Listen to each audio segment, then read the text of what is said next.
कृष्ण, राधे राधे। लड्डू गोपाल की सेवा चैनल में आप सभी का स्वागत है। तो हरियाली तीज की आप सभी को बहुत शुभकामनाएं। शनिवार को हरियाली तीज है, तो आज की वीडियो में मैं आपको दिखाऊंगी कि आप हरियाली तीज पर शिव और पार्वती जी का पूजन किस तरह से करें। देखिए, आज ही के दिन, हरियाली तीज के दिन ही शिव जी ने माता पार्वती को स्वीकार किया था और माता पार्वती जी की साधना पूर्ण हुई थी। इसलिए आज के त्यौहार का बहुत महत्व होता है। यदि आपके परिवार में व्रत रखा जाता है तो आप व्रत रखिए, नहीं तो बिना व्रत के भी आप शिव पार्वती जी का पूजन जरूर करें। तो देखिए, सभी सामग्री पहले से लेकर बैठ जाएं।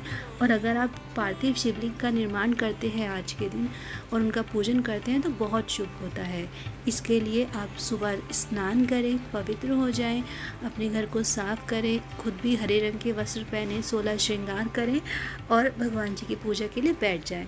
यदि आप मंदिर में पूजा करना चाहते हैं मंदिर में करें, और यदि आप अलग से चौकी लगाकर घर पर पूजन करना चाहते हैं तो चौकी लगाइए, गंगा जल उस पर छिड़किए, एक किसी भी रंग का भगवान जी के लिए, हरे रंग का, पीले रंग का या सफ़ेद रंग का आसन ले लीजिए।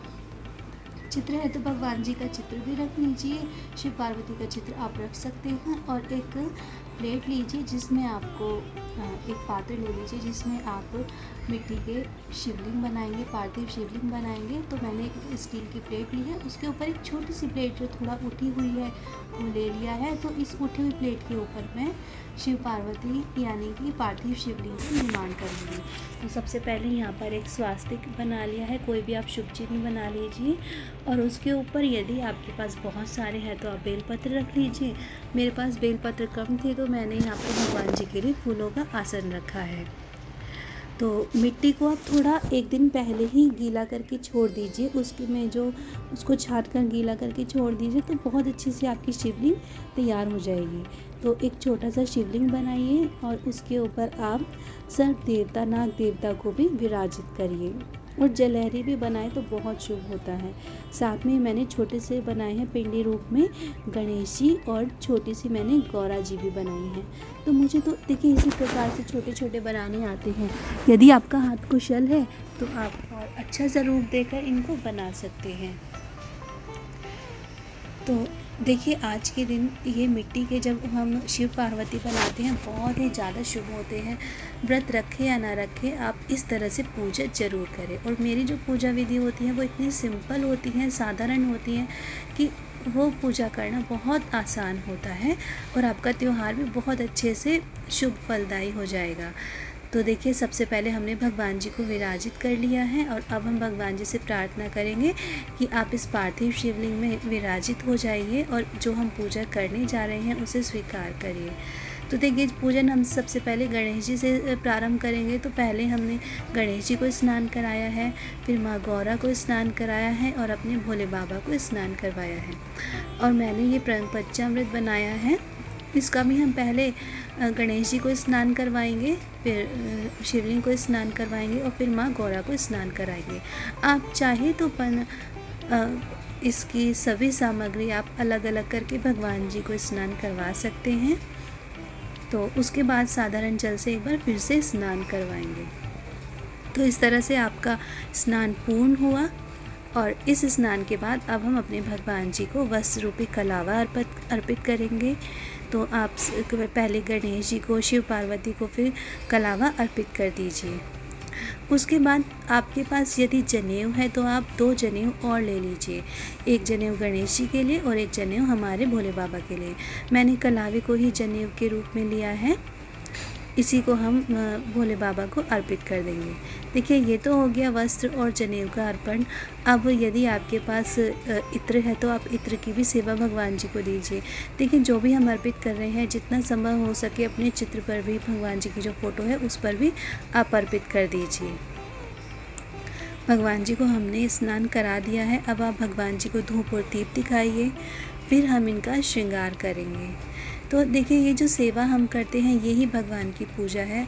और इस दौरान आप भगवान जी के, भोलेनाथ के किसी भी मंत्र का, नमः शिवाय, श्री शिवाय नमस्तुभ्यम या जय महादेव, कुछ भी आप चैंटिंग करते रहें, जाप करते रहें तो बहुत अच्छा लगेगा।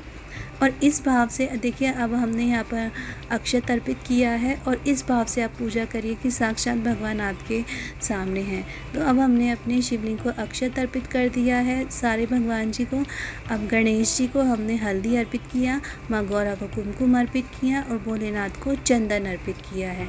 तो शिवलिंग जो होती है ना बहुत ये वैरागी होते हैं, तो इनको हल्दी कुमकुम आप मत अर्पित कीजिए, सिंदूर वगैरह मत अर्पित कीजिए। जो भगवान जी की फ़ोटो है उनको देखिए उन पर भी हमने तिलक सेवा कर दी है और इनको भी आप अक्षत अर्पित कर दीजिए। तो देखिए जब आप खुद तैयार होके बैठेंगे ना अच्छे से पूजा के लिए, तो आपको बहुत अच्छे भाव आएंगे, आपको बहुत ही पॉजिटिव एनर्जी फील होगी। और उसके बाद देखिए भगवान जी का हमने पुष्पों से श्रृंगार कर दिया है। तो जितनी आपके पास जितना सामान हो देखिए उतने सामान से आप सेवा करिए। तो भगवान तो भाव के भूखे होते हैं। अगर इसके अतिरिक्त भी आपके पास कुछ है और अच्छा और ज़्यादा फूल हैं, कोई और अच्छी सामग्री है, तो वो भी आप भगवान जी को अर्पित कर दीजिए। और जो हमारे भोलेनाथ का सबसे प्रिय है, तपस्या के दौरान हमारी माँ गौरा ने यही खाकर तो बेलपत्र खाकर ही तो अपना जीवन यापन किया था। तो इसलिए हमारे भोलेनाथ को बेलपत्र बहुत प्रिय है, तो बेलपत्र अवश्य चढ़ाएं। उसके बाद अब हम अपनी माँ गौरा को श्रृंगार अर्पित करेंगे। तो जितना हो सके उन्हें नया नया श्रृंगार अर्पित कर सके। मेरे पास ये लाल कंगन है, आप हरे रंग का श्रृंगार माँ को अर्पित करें तो बहुत अच्छा होगा। और अपनी माँ गौरा को, भगवान जी को, शिव परिवार को जितना भी हो सके भोग लगाइए।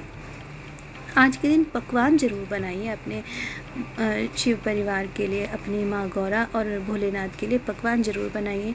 और देखिए सावन की मिठाई तो घेवर है, तो घेवर का भोग ज़रूर लगाइए। हरियाली तीज पर भगवान जी को घेवर का भोग लगाने का बहुत महत्व होता है। उसके बाद जो ना भी हमसे अगर कोई गलती हुई है, कुछ भी हुई है, उसके लिए क्षमा याचना मांगिए। भगवान जी के मंत्र जाप कीजिए, चालीसा का पाठ कीजिए, कोई स्तुति का पाठ कीजिए, भजन कीजिए, कीर्तन कीजिए। बहुत सारा समय अपने भगवान जी के साथ स्पेंड करें। उसके बाद भगवान जी से क्षमा याचना करके, प्रार्थना करके आप कपूर से, लौंग से भोले बाबा की आरती करें, माँ गौरा की आरती करें और उनसे अपने परिवार के लिए, अपने लिए, अपने सुहाग के लिए अच्छा आशीर्वाद मांगे। तो देखिए बहुत शुभ होता है ये हरियाली तीज का पर्व। आप सभी ज़रूर से सेलिब्रेट करिए, चाहे आपके यहाँ व्रत होता है और या नहीं होता है। देखिए जो पारिवारिक परंपरा होती है अपने बड़ों से पूछकर हमें वो भी निभानी चाहिए और उसके बाद अपने भगवान को भी ज़रूर उनकी आराधना करनी चाहिए। तो आई होप आप सभी को वीडियो बहुत अच्छी लगी होगी, आपके काम आएगी। तो नेक्स्ट वीडियो में फिर मिलते हैं, तब तक के लिए हरि बोल, राधे राधे। जय जय शिव शंभू, जय शिव शंभू, जय माँ गौरा।